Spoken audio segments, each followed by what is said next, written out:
हर हर महादेव। भक्तों, क्या आपने कभी सोचा है कि जब संसार के सारे द्वार बंद हो जाते हैं, जब अपनी ही बुद्धि और संचित धन साथ छोड़ देते हैं और जब अपनों के ही विश्वासघात का विष हमें भीतर तक जला देता है, तब कौन साथ खड़ा होता है? आज हम आपको सुनाने जा रहे हैं सोमवार व्रत की एक ऐसी दिव्य और पावन कथा जो केवल एक कहानी नहीं बल्कि अहंकार से अटूट भक्ति तक का एक महासफर है। ये कथा है सरिता देवी के उस हिमालय जैसे अडिग विश्वास की जिसने काल की गति को भी मोड़ दिया। ये कहानी है विवेक की, जिसे अपनी आधुनिक शिक्षा और वैभव पर गर्व था, लेकिन अंततः उसे भी महाकाल के चरणों में ही जीवन का असली प्रकाश मिला। अगर आपके जीवन में भी दुखों का बवंडर उठा है, यदि आप भी मानसिक अशांति या व्यावसायिक संकटों से जूझ रहे हैं, तो आज की ये कथा आपके हृदय की गहराई को छू लेगी। मान्यताओं के अनुसार जो भी भक्त सोमवार के इस पावन दिन पर पूरी श्रद्धा के साथ इस कथा का श्रवण करता है, महादेव उसके जन्म जन्मांतर के पापों का नाश कर देते हैं, दरिद्रता दूर होती है और रोगों का अंत होता है। तो चलिए आज के इस व्यस्त संसार से कुछ क्षणों के लिए विश्राम लेते हैं और डूब जाते हैं भक्ति के उस महासागर में, जहां केवल करुणा के सागर आशुतोष भोलेनाथ विराजते हैं। सावधान होकर सुनिए, क्योंकि ये शब्द आपके जीवन को देखने का नजरिया बदल सकते हैं।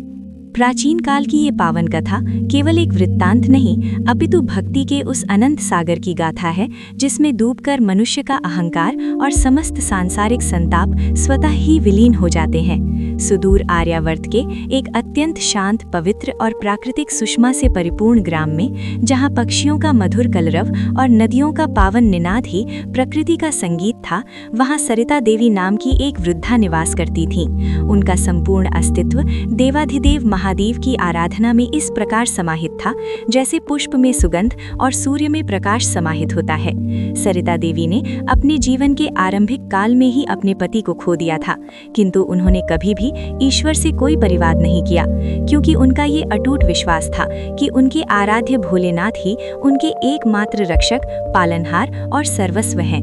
उनकी आंखों का तारा और उनके ममतामयी हृदय का एकमात्र संबल उनका पुत्र विवेक था, जिसकी रगों में सरिता देवी ने बचपन से ही सत्य, नैतिकता और अटूट भक्ति के संस्कार भरे थे। विवेक की प्रखर बुद्धि और उसके विनीत स्वभाव के चर्चे पूरे जनपद में होते थे। माता के कठोर परिश्रम, उनके त्याग और महादेव की विशेष अनुकंपा का ही ये सुखद परिणाम था कि विवेक ने न केवल अपनी शिक्षा में श्रेष्ठता सिद्ध की, बल्कि अपनी अद्वितीय योग्यता के बल पर वो देश की सबसे बड़ी महानगरी में एक अत्यंत ऊंचे, शक्तिशाली और प्रतिष्ठित पद पर आसीन हुआ। विवेक अपनी वृद्ध माता को लेकर उस महानगर के एक ऐसे वैभवशाली प्रासाद में रहने लगा, जहां संसार की समस्त सुख सुविधाओं के साधन उपलब्ध थे। वहां की दीवारें पारदर्शी कांच की थीं और फर्श बहुमूल्य संगमरमर के थे, किंतु उस चकाचौंध भरे आलीशान घर में उस मानसिक शांति का नितांत अभाव था जो सरिता देवी के छोटे से कच्चे घर में व्याप्त रहती थी। विवेक और उसकी पत्नी आधुनिकता की उस अंधी दौड़ में इस कदर सम्मिलित हो गए थे कि उनके पास स्वयं के आत्मचिंतन के लिए भी समय नहीं बचा था। उनके लिए धर्म, आध्यात्म और प्राचीन परंपराएं केवल समय व्यतीत करने वाली पुरानी बातें मात्र बनकर रह गई थीं।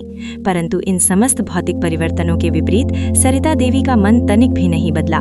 उन्होंने उस आधुनिक महल के एक अत्यंत एकांत और पवित्र कक्ष को अपना निजी शिवालय बना लिया। उनकी साधना इतनी कठोर और निष्ठामय थी कि चाहे कड़ाके की शीत ऋतु हो या ग्रीष्म की तपती दोपहर या फिर मूसलाधार वर्षा, वे प्रतिदिन रात्रि के अंतिम प्रहर अर्थात ब्रह्म मुहूर्त में उठकर शीतल गंगा जल से स्नान करती और शुद्ध श्वेत सूती वस्त्र धारण कर अपने हाथों से पवित्र पार्थिव शिवलिंग का निर्माण करती थीं। वे उन पर श्रद्धापूर्वक गंगा जल की बूंदें छिड़कती, भस्म का त्रिपुंड लगाती और बड़ी व्याकुलता और प्रेम से वन से संचित किए गए त्रिदल बेलपत्र, धतूरे के फूल और अक्षत अर्पित करती थीं। उनका ये दृढ़ विश्वास था कि उनके आशुतोष भोलेनाथ को स्वर्ण के आभूषण या 56 भोग नहीं, बल्कि भक्त के प्रेमपूर्ण हृदय और निष्कपट भाव के आंसू प्रिय हैं। जैसे जैसे समय व्यतीत हुआ, विवेक के हृदय में अपनी माता की इस सरल और निस्वार्थ भक्ति के प्रति एक प्रकार की बौद्धिक उपेक्षा और अहंकार जन्य तिरस्कार उत्पन्न होने लगा। वो अक्सर अपनी माता से तर्क करता और कहता, माँ, मैंने अपनी कठिन मेहनत, वैज्ञानिक सोच और बुद्धि के बल पर ये सब ऐश्वर्य हासिल किया है। ये तुम्हारी पूजा और कर्मकांड केवल मन का भ्रम और समय का अपव्यय है। सरिता देवी उसकी इन बातों को सुनकर केवल मंद मंद मुस्कुरा देती और करुणा भरे स्वर में उत्तर देती, मेरे प्यारे पुत्र, जब तक तेरी जीवन रूपी नाव शांत जल में चल रही है, तुझे अपनी भुजाओं के बल पर गर्व होना स्वाभाविक है। किंतु जिस दिन जीवन का महासागर अपनी मर्यादा छोड़कर उफान पर आएगा और दुखों का बवंडर उठेगा, तब संसार का कोई भी विज्ञान या धन तुझे किनारा नहीं दिखा पाएगा। उस समय केवल महादेव की करुणा ही तेरी पतवार बनेगी। और नियति का खेल देखिए, वही हुआ जिसकी किसी ने कल्पना भी नहीं की थी। विवेक के व्यावसायिक साम्राज्य पर एक ऐसा भीषण और विनाशकारी संकट आया जिसने उसकी जड़ें हिला दी। उसके सबसे विश्वसनीय मित्रों ने ही उसके साथ विश्वासघात किया। उस पर झूठे कानूनी लांछन लगाए गए और रातों रात उसकी समस्त संपत्ति, पद और प्रतिष्ठा दांव पर लग गई। वो कानूनी उलझनों और मानसिक यातनाओं में इस कदर फंस गया कि उसे अपना भविष्य केवल अंधकारमय और शून्य दिखने लगा। उसकी सारी आधुनिक शिक्षा, तर्क शक्ति और संचित धन उस संकट के सम्मुख निष्फल सिद्ध हुए। उस घोर हताशा और निराशा की एक अत्यंत काली रात, जब विवेक पराजित होकर और आत्मघाती विचारों से घिरकर घर लौटा, तो उसने देखा कि उसकी माता के कक्ष से एक मंद और अलौकिक प्रकाश पुंज आ रहा था। वो चुपचाप वहां गया और जो दृश्य उसने देखा उसे देखकर वो जड़वत रह गया। उसकी वृद्धा और अस्वस्थ माता, जो स्वयं चलने फिरने में भी असमर्थ हो रही थीं, शिवलिंग के सामने साष्टांग दंडवत लेटी हुई थीं। उनके मुख से अत्यंत क्षीण और रुंधे हुए स्वर में ये प्रार्थना निकल रही थी, हे त्रिलोकीनाथ, हे महाकाल, मेरे पुत्र ने अनजाने में अहंकारवश जो भी भूलें की हों उन्हें क्षमा करें। उसके दुखों का सारा भार मुझे दे दें, मेरे प्राणों की आहुति ले लें, किंतु मेरे पुत्र की प्रतिष्ठा और उसके जीवन की रक्षा करें। माता की उस निस्वार्थ ममता और महादेव के प्रति उस हिमालय जैसे अडिग विश्वास ने विवेक के पत्थर जैसे कठोर हृदय को भीतर तक झकझोर दिया। उसका सारा झूठा अहंकार और बौद्धिक दंभ क्षण भर में जलकर भस्म हो गया। उसे ये परम सत्य समझ में आ गया कि उसकी अब तक की सफलता की नींव उसके अपने कर्मों पर नहीं, बल्कि उसकी माता की निरंतर तप, उनके संस्कारों और महादेव की उस अदृश्य कृपा पर टिकी थी जिसे वो देख नहीं पा रहा था। विवेक अपनी माता के चरणों में गिरकर बिलख बिलख कर रोने लगा।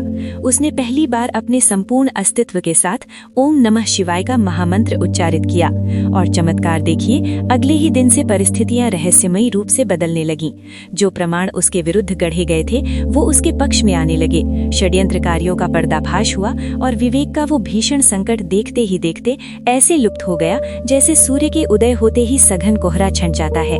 विवेक ने ये भली भांति समझ लिया कि जीवन की वास्तविक और अक्षय पूंजी भौतिक धन नहीं, बल्कि धर्म, भक्ति और ईश्वर पर अटूट विश्वास है। इस महाकथा का परम सार यही है कि जो भी मनुष्य सोमवार के पावन दिवस पर पूर्ण सात्विकता, पवित्रता और एकाग्रता के साथ इस विस्तृत कथा का श्रवण, पठन या वाचन करता है, महादेव उसके इस जन्म के ही नहीं अपितु पूर्व जन्मों के भी संचित पापों का नाश कर देते हैं। भोलेनाथ की असीम कृपा से दरिद्र व्यक्ति धनवान हो जाता है, रोगी की काया कंचन जैसी निरोगी हो जाती है, शत्रुओं का नाश होता है और संतानहीन को उत्तम संतान की प्राप्ति होती है। ये कथा हमें ये शाश्वत सत्य सिखाती है कि चाहे संपूर्ण संसार आपका साथ छोड़ दे और चारों ओर घनघोर संकट के बादल मंडराने लगे, किंतु यदि आपके हृदय में शिव के प्रति अटूट प्रेम और विश्वास है तो स्वयं काल भी आपका कुछ नहीं बिगाड़ सकता। सोमवार का ये व्रत केवल अन्न का त्याग नहीं, बल्कि स्वयं के भीतर के अंधकार को मिटाकर शिवत्व की ज्योति को प्रकाशित करने का मार्ग है। जो इस कथा को दूसरों तक पहुंचाता है उसके पुण्य का कभी अंत नहीं होता। इति सोमवार व्रत कथा संपूर्णम। हर हर महादेव। भक्तों, ये थी सोमवार व्रत की वो परम पावन कथा जो हमें सिखाती है कि संसार की चकाचौंध अस्थायी है, लेकिन महादेव की करुणा शाश्वत है। विवेक के जीवन में आया संकट केवल उसे बर्बाद करने नहीं, बल्कि उसके भीतर सोई हुई भक्ति को जगाने आया था। याद रखिए, जब तक हम मैं और मेरे के अहंकार में डूबे रहते हैं, तब तक हम उस असीम शक्ति का अनुभव नहीं कर पाते। लेकिन जिस क्षण हम सरिता देवी की तरह अपनी डोर महादेव के हाथों में सौंप देते हैं, उस दिन से हमारी चिंताओं का उत्तरदायित्व स्वयं भगवान शिव उठा लेते हैं। महादेव के दरबार में न कोई छोटा है न कोई बड़ा, वहाँ केवल भाव की प्रधानता है। यदि आज की इस कथा ने आपके हृदय को छुआ हो तो इसे केवल अपने तक सीमित न रखें, इसे अपने मित्रों और परिवार के साथ साझा करें, क्योंकि किसी को भक्ति के मार्ग पर लाना भी महादेव की सबसे बड़ी सेवा है। जाने से पहले आंखें बंद करें और एक बार हृदय से पुकारें, कर्पूर गौरम करुणावतारम संसार सारम ध्वजगेंद्रहारम। महादेव आप सभी की मनोकामनाएं पूर्ण करें, आपके दुखों का हरण करें और आपके घर में सुख शांति का वास हो। अगली कथा में फिर मिलेंगे, तब तक के लिए शिव की शरण में रहें। हर हर महादेव।